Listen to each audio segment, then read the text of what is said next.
Hello and welcome to Florida Basketball Hour. I am Neil Blackman, Saturday Down South. On this episode, I'm going to bring you guys a little bit of some SEC power rankings for the final time before we head to Nashville next week for the SEC tournament. I will not be in Nashville this year, so I'm still going to do my daily feeds and all of that, but oldest daughter has a very early spring break, which eliminates my Nashville plans. That's okay. Still will do my daily whip around at Saturday Down South, and may get up there for the final. We'll see. It depends, but very unlikely. Anyway, that doesn't mean we stop working. It just means that the normal plans of my normal, hey, go eat here tonight, live videos from Nashville hotel rooms will have to halt for the first time in a couple years. All right. And last year, my buddy John Levy and I watched the final together. So, it wasn't like this isn't anything new, missing the weekend. And largely it's always related to kids' spring breaks. Fatherhood, it's awesome. No, seriously, it's my favorite thing. Okay. Also going to do my SEC Awards ballot, my Saturday Down South piece, 10 things I'm overreacting to in SEC basketball will run later today, I think this morning. And I'm going to that explains like where I'm at ballot-wise, but still wanted to make sure that I ran through that on a pod. And then next week we should get Fawcett back for a big show too. Or that could be after or on Selection Sunday. And then I have a couple of guests planned next week for the pod generally. So looking forward to getting into that with you. Should we do some power rankings? Let's do them. Leave your comments in the box, and we can talk about whatever you guys want to talk about too. Game Time Sidekicks is always our sponsor for our power rankings. They make nice things like this. You got to honor. I always honor my Tar Heels too. So this is a really nice UNC one as they get ready for a rematch with Duke this weekend at Cameron Indoor. Happy Friday to everybody. And go over to Game Time Sidekicks. Those guys are awesome. All that stuff is just like a Yeti. I really think the quality is exceptional. You can run them in the wash too, just super nice. Some of these Final Four ones that they sold last year, you couldn't, and that was annoying because the Final Four logo has worn off on a couple. Anyway, you never have any quality issues at Game Time Sidekicks. Go over there. If you add the skinny can to your cart, you will get a discount on any order over $50 too. So your first order comes with a discount. We appreciate those guys sponsoring our show. Now, power rankings. The Gators are going to be at the top. We always start at the top because nobody wants to hear about number 16 at the top of power rankings. Florida's 24-6. They are 15-2 in the SEC. They're going to win the SEC by at least 3 games. One thing that kind of is staggering about Florida right now, and this applies to Duke too, I think, in even grander fashion. But Florida is at a 35.3 in the net. So that's actually higher than the Gators were at this point in time last year when they were at about a 33.5 at this point. Florida had just also did the second to last Saturday of the regular season hosted game day, just like this year. The only difference is Florida finished the season at home against Ole Miss in the regular season. So they had a Saturday home game senior day. This year, Florida on the road, their senior day was Tuesday in the route of Miss State. But otherwise, kind of similar. So here's the thing that's pretty amazing. Last year, Florida was second in KenPom among SEC teams heading into the SEC tournament. Auburn obviously was first as the best team in college basketball in the regular season, even better than Duke, who was awesome. This year, Florida's at 35-3. The second best SEC team is at 26-5. That's Tennessee. So Florida has 9 8.8 net points higher than the second best SEC team. So Florida, is just leagues better than the rest of the league. I think the Gators have the best two front court players in the league in Ruben Chinyelu and Alex Condon. If you consider Tommy Houck, who's played the 3 all year, a front court player, then Florida has the best 3 front court players in the league.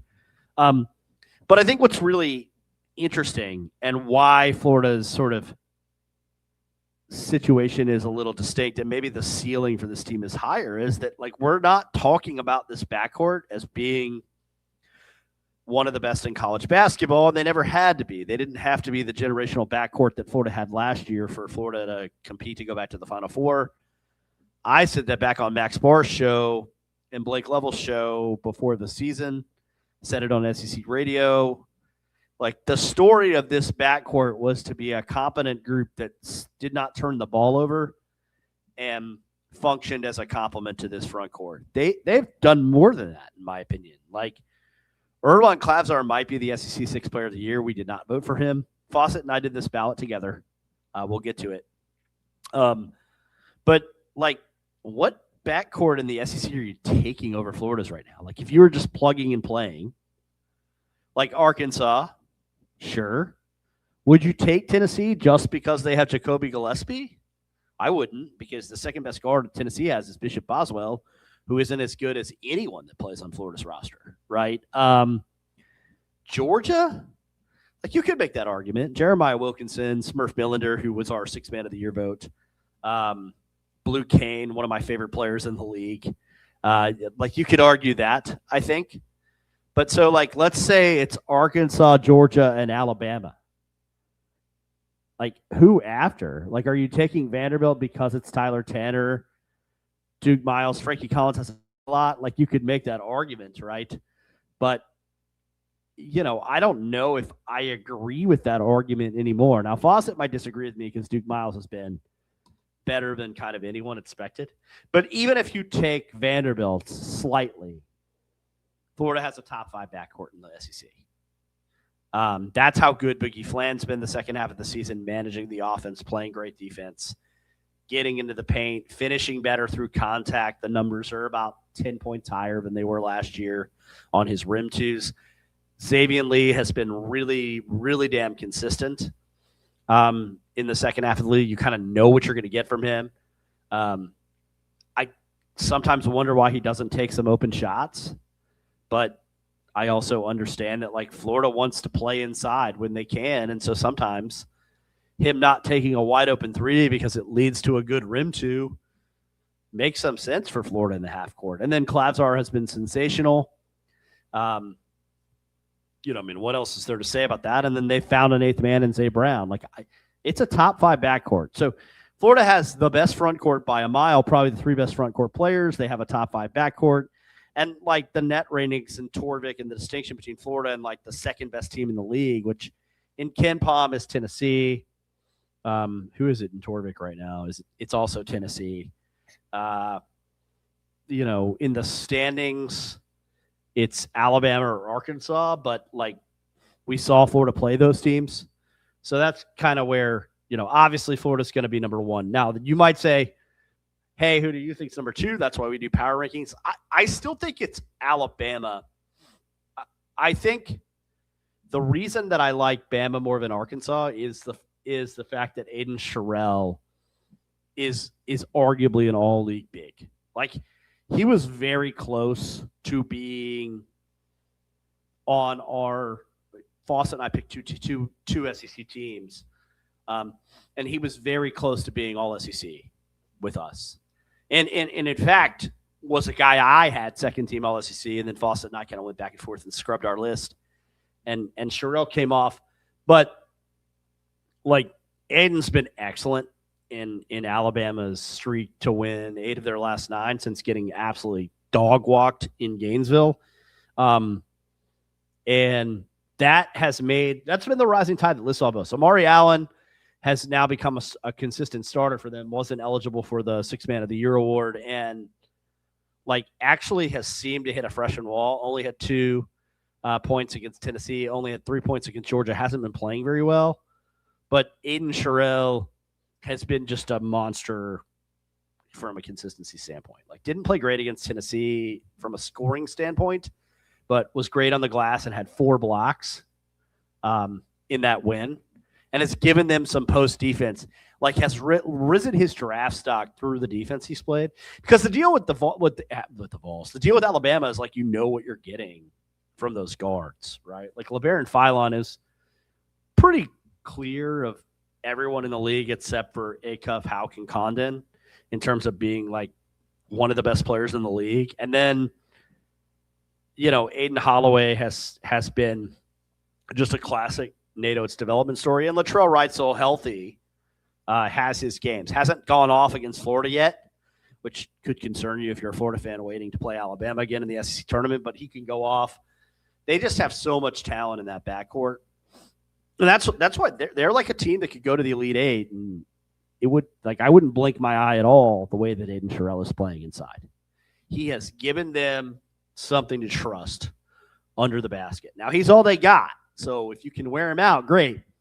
But really, one is enough with those guards for them to get to the second weekend. And then if you get to the second weekend, what if Fawcett and I said for 8 years on this show, like, anything can happen at that point.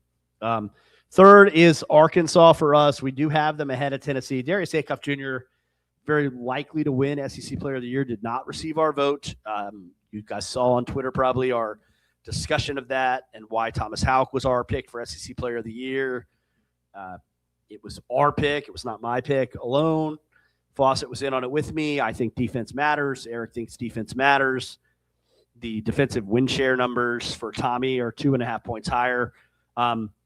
I had a good question by Gotham Gator about what a win share is, because it's like an advanced metric. And I feel like that is worth talking about here. So, like, it's a Bill James stat, obviously the famous statistician in baseball. And they made this a basketball stat, incorporated into that. And essentially, the way that it works is they take an estimate of a player's points allowed per 100 defensive possessions, and that's your marginal defensive rating. Okay. And then for a win share, they look at what the average defensive rating for a player is. Okay. And they take the player's marginal defensive rating and something called marginal points per win, which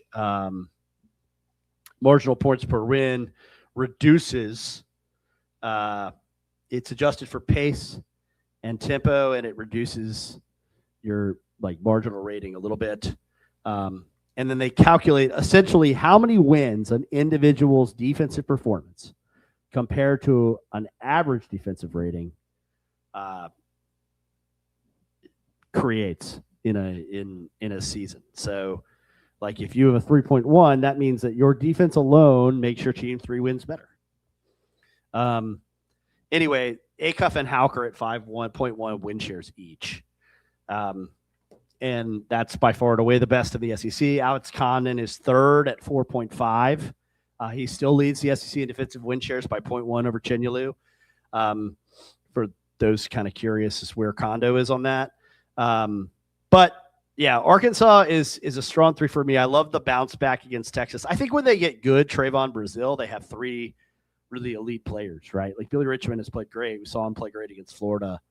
And then Brazil is the guy you can trust. I still think they're super matchup intense as it relates to, like, the NCAA tournament because, Malik Ewan, I'm not sure if it, like, Cal has used him right. Like, I don't think he's a guy you want outside to kind of attack closeouts or play through high. Like, I still think he's just a smaller, low block player with good footwork who can score at the basket. Like, I would post him more like Florida State did. And I'm surprised they haven't done that. And Nick Pringle, like, is a body who seems to be overwhelmed against skilled bigs. And I think Kentucky has to score in transition. Or Kentucky, well, they have to score in transition too. But Arkansas really needs to score in transition. And when you shut that water off, if you play a team that doesn't turn the ball over, like I think there's definitely a chance that Arkansas has trouble in the NCAA tournament. We'll get to that in brackets. They're still third in my SEC power rankings. The big shift for us is in the middle here. Honestly, we have now moved Tennessee to 4 ahead of Vanderbilt, who's been top 4 all year. They'll play Saturday in Knoxville, and obviously the Vols won the first game 2 weekends ago in Nashville. We don't know what the status of Nate Amin is yet. Obviously a DNP against South Carolina. I hope that he is healthy. We want all these great freshmen to play in March. Jacoby Gillespie's had a monstrous season. He is a top 5 player in Evan Mia. The top player in the SEC in Evan Mia, a top 5 player in the SEC in Kim Pom. Torvik's player rankings, as you guys know, if you've listened to me or not, I think is effective as like his overall team metrics, largely because he doesn't really have defensive calculations in them. But Gillespie is not in the top 5 in that. But still, like one of the best players in the league, was easily on our second team All SEC group. Special player, special season for him. Cool that he went home. The Vols are 4th. They're the second best defense in the SEC.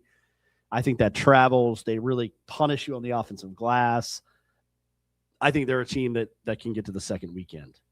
5th for us is Vanderbilt. And again, like this was close. You know, I trust Vanderbilt more than I trust the teams that are behind them. Like I trust that backcourt. Tanner Miles, I'd love for them to have more Frankie Collins, but I trust that group more than I trust Georgia and their sort of inconsistency in the half-court offense.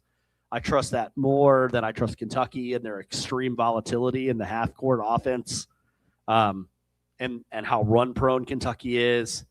I trust them more than Texas. I trust them more than Missouri, slightly. So I have Vanderbilt at 5. Great season for Mark Byington, 23 wins. Super impressed with the way they play and how things have gone in Nashville, even with the 10-7 kind of, you know, situation where they're 7-7 since the 16-0 start. I still trust that program at least to get to the second round. We'll see after that. For me, I have Missouri 6 on account. And Georgia 7th and Kentucky 8th.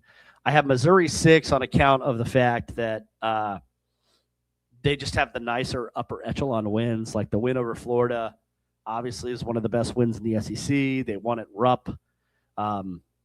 They played a competitive game in Fayetteville. They'll host the Razorbacks on Saturday.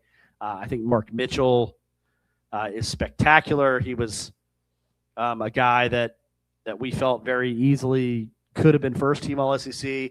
I think there's 7 players you could make an argument for on the All SEC first team, and the bottom line is 2 guys are going to get snubbed. You know, and it's probably Chenyelu and Mitchell that end up on team 2. You could make an argument for Tyler Tanner ending up on team 2 and Chenyelu being first team. But I love the way that as a healthy unit, Missouri has shown great upside. So I think the question becomes like, what do they offer sort of beyond that? And that's kind of where that is. Let's see.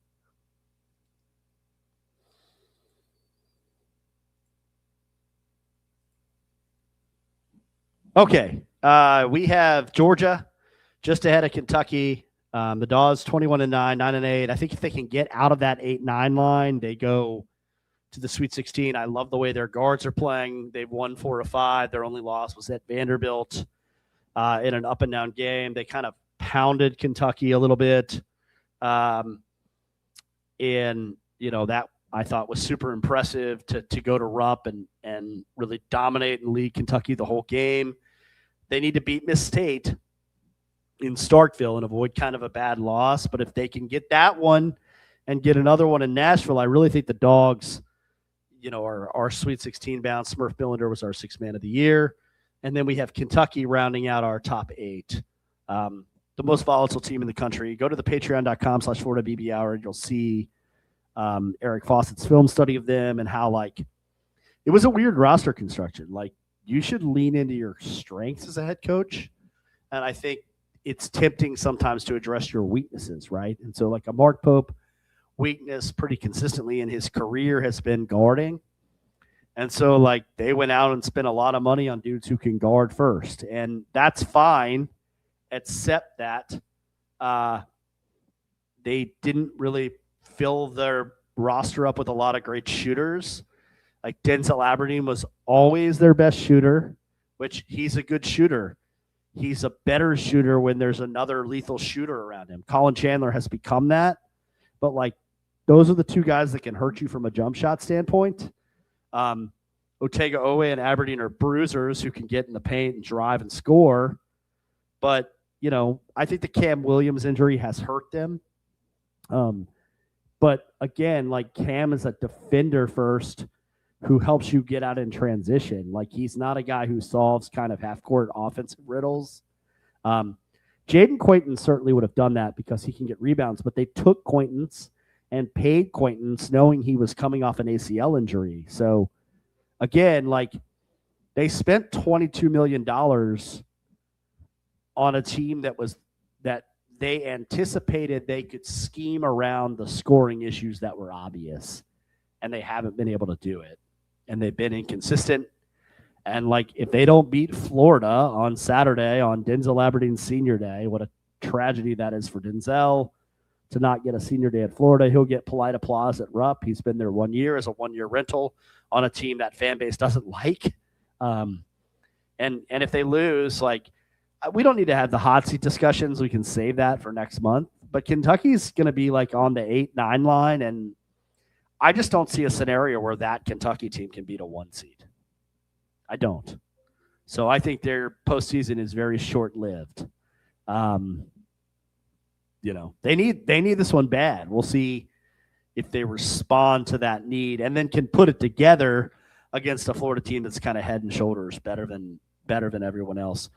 We have the Longhorns at 9 based on upside, like NCAA tournament, inside out,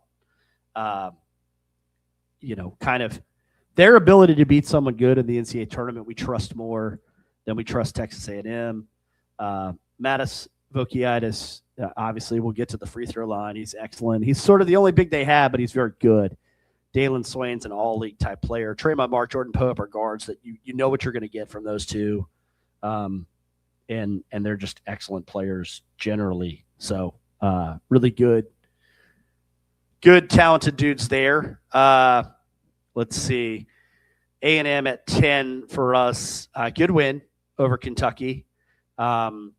Should be safe now to get into the NCAA tournament in year one under Bucky McMillan. Can't lose at LSU and put that in jeopardy, but feel like they're safe. Auburn at 11 based on upper echelon wins. They have to win the Iron Bowl or they're not going to the NCAA tournament. So they'll need to win in Tuscaloosa this weekend. Oklahoma at 12, too little too late for the Sooners. Really good offense, really good guards. You know, obviously they've won 5 of 7 after the 1-9 start in league play. They have quality wins in that span over Vanderbilt, over Georgia, and over Auburn. I just don't know if there's going to be enough. If they beat Texas in the Moody Center this weekend, I think they go to Nashville with a prayer, but 17-14, even with decent predictive metrics, is probably not going to cut it. It's just hard to ignore the 1-9 start, and the whole season has to matter, and the committee doesn't look at last 10 played. 12, you know, now we kind of get down into the dregs a little bit, to be quite frank. After you get to Oklahoma, you know, where do you go? And for me, just Ole Miss based on how they're playing lately. You know, pushing Vanderbilt, winning at Auburn, I guess 13 for them. Miss State is terrible. Just saw them with my own eyes. Probably the worst Chris Jans team ever. Got them at 14, and then South Carolina 15, just because they're still competing, whereas I think LSU has completely mailed things in. LSU, it's all injury ravaged, whatever, but that's a program that should never go 4 years without an NCAA tournament. So a bon voyage, Matt McMahon, I think is very likely as a long-standing outcome. All right, SEC awards, first team for us. Hauk Acuff, LeBaron Filan, Alex Condon, and Tyler Tanner on our first team. Our second team was Ruben Chenyalu. Getting into this. Sorry, guys. Jacoby Gillespie, Josh Hubbard, Keyshawn Hall, and Dalen Swain. Mark Mitchell, the first man off, we would have had on third team. And so we ended up scrubbing him and replacing Mitchell with Hall on our second team. And I think you could go either way, sort of last guy on. But yeah, that's where we're at on those choices. Chenyalu, the first man out from our first team. And Tyler Tanner, the last guy on. Just the way that Tanner contributes to what Vanderbilt's done on both ends. Obviously, Chenyalu does too. Again, I think you could make the argument that 6 guys deserve to be first team All SEC. 7, really, because of Jacoby Gillespie. And somebody just was going to get left off. Individual awards, Tommy Hauk for us. Darius Acuff Jr. was our freshman of the year. Tommy, our player of the year. The biggest vote, obviously, was for player of the year. You can criticize us all you want, but there's a statistical and data-driven argument for Hauk, who's a better two-way player than Acuff, has been all year. He's also played better in big games. Per CBB analytics, only Cam Boozer and Yaxel Lindeberg have been more effective against quad one opponents. Hauk averaging 20 points per game, shooting over 60% against quad one opposition. Acuff is not doing either of those things. Hauk outpaces Acuff Jr. and Evan Mias player ratings. He ties them overall in win shares at 5-1. They also played a game, and Acuff, while they didn't guard one another, Acuff was 6-19 and a -32. Hauk was the best two-way player on the floor, 22 points, 5 rebounds, 2 assists, a block, a steal. Kim Pom MVP. Acuff played his least efficient game ever. Yeah, I mean, in the end, you just got to go Tommy H on that. Smurf Millender, our 6th man of the year. And, more about his playmaking ability over Urban Klavzar. And then finally, Todd Golden, our SEC coach of the year. We'll get into all SEC defensive team and some of our other stuff on the next show, which will be a full-length pod, but wanted to hop on and do that one on a Friday morning. Enjoy the weekend. Last regular season of college basketball. Go Gators. Keep attacking closeouts.